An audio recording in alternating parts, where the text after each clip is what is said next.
Hello, hello. Welcome back to Tales by Candlelight. Believe it or not, I've actually just read this whole episode and it didn't record. I got 31 seconds in.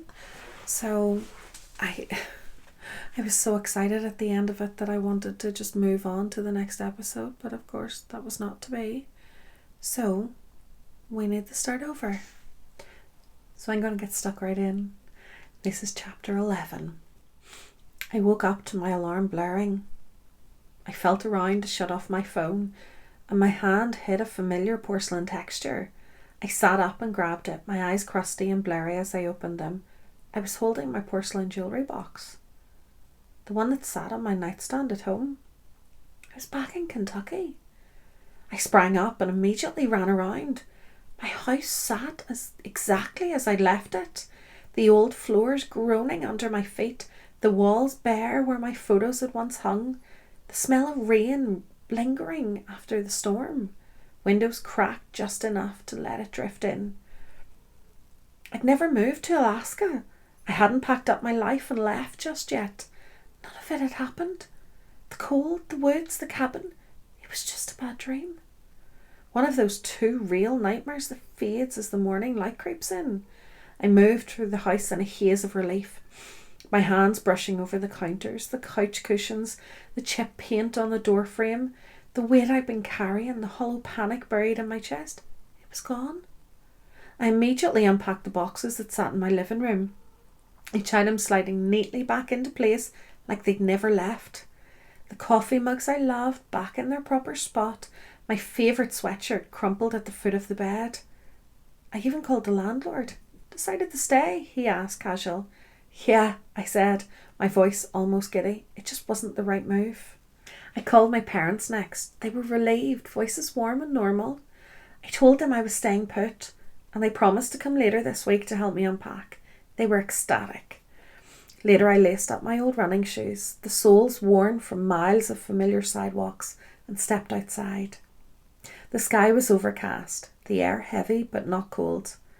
I ran the loop I'd done 100 times before, each crack in the pavement where I remembered, the traffic lights blinking on the same beat, the same dogs barking from behind the same chain-link fences. My lungs stretched, my muscles burned, but the ache felt clean. After the run, I grabbed coffee from Gizmo's on the end of the little corner shop. The barista there was my favourite morning person. She always remembered my order. "Back from your big Alaskan adventure already?" she joked. I froze, but only for a second. I didn't go, I smiled, waving it off. Changed my mind. I stood at the crosswalk on 8th and Main, waiting for the light, sipping the coffee that tasted the same as it always had. That's when I saw him. Across the street, a man holding a camera. His lens pointed away at first, snapping photos of the skyline, the traffic, the everyday. I stared at him, something nagging at the back of my mind. Familiar, but I couldn't place it. Just a tourist, I told myself, nothing more. I started walking, and the man moved too. Always a few steps behind, his camera rising, the shutter clicking in soft, spaced out intervals. I turned corners, crossed streets, slowed down, sped up. Every time I looked back, there he was, half hidden behind signs, cars, lampposts, pretending not to notice me, snapping photos. The coffee slipped from my hand and splattered onto the sidewalk. I didn't even look down. I ran hard. My breath came sharp, my legs burning as I tore through side streets, cutting corners, dodging people. When I reached my front door, I slammed it shut behind me, locked every deadbolt and slid down to the floor.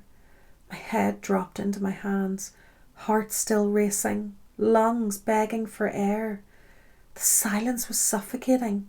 My mind clawed for logic, for calm. I was paranoid. The nightmare had gotten to me, that's all. I rubbed my eyes, trying to wipe away the panic, and when I opened them, everything fractured. A flash of black and white tore through my vision like static on a dying TV. My house in Alaska, the cabin, the basement, Carrie's hanging, rotted corpse swaying.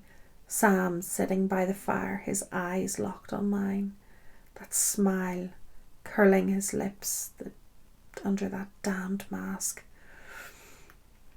I screamed, my voice cracked and broke as the images flashed over and over, blending into each other until I couldn't tell what was real anymore. And then it stopped. A hand slid through my hair, gentle, soft. I blinked through the tears, breath shuddering in my chest, and looked up. Jessa sat beside me, stroking my hair like a mother comforting a child. The irony of it was nauseating. "You were having a bad dream," she whispered, tilting her head, "but you're awake now." I jolted upright, gasping for air like I clawed my way out of drowning. My eyes flicked left, and there they were. The two other children sat cross-legged on the floor, perfectly still, their wide, glassy eyes locked onto me, like they'd been watching me the whole time, waiting, not speaking, just staring. My stomach twisted. Reality felt paper thin, like I could split apart at any second. Surely this was hell. I'd slipped through some tear in the world and landed right here, the final, deepest layer. A weight pressed down on my chest, panic, grief, something darker. And before I could stop myself, I started slamming the back of my head against the headboard. The sharp crack of bone against wood echoed through the room, dull at first, then sharper with each strike.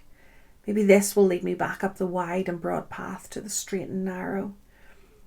"Please," I whispered between blows, my voice cracking, "whatever I did to deserve this, just let me make it right. Please, not like this, not like this."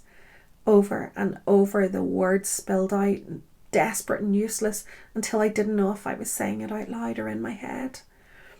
My head throbbed, warm blood trickling down the nape of my neck, but I didn't stop. Small hands clawed at me, tugging, pulling. The children scrambled onto the beds, trying to drag me away from the headboard, their voices rising into a tangle of cries I couldn't untangle from the pounding in my skull. Milo shoved his way between me and the bed frame, trying to wedge his body into the path of the blows, but I couldn't stop the momentum. My head cracked against his face.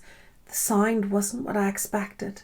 Soft, almost muted, but his scream cut through the room like a siren. Blood gushed from his nose, staining his pale skin, his hands clutching at his face as he doubled over and wailed. Lila broke into hiccuping sobs, curling into herself on the floor, her small frame shaking like a leaf caught in a storm. Jessa wrapped her arms around me from behind, locking her fingers tight against my ribs, squeezing so hard I could hardly breathe. Her face pressed against the back of my neck, hot and tear-streaked, her voice thick and broken. "Stop, Mummy, please stop." The blood pooled in streaks on the bed sheets, dark and glistening. My vision swam, my ears rang, and for one terrifying second I couldn't tell if I was still awake or back in the nightmare. Then a sound came, a deep, heavy boom, like the world outside the room had split open. The walls seemed to vibrate with it, the floor beneath us shuddering just slightly, enough to make the bed creak and the light bulb overhead flicker. Children froze, stiff and silent, their eyes wide. "Police!" Oh my days. I don't know.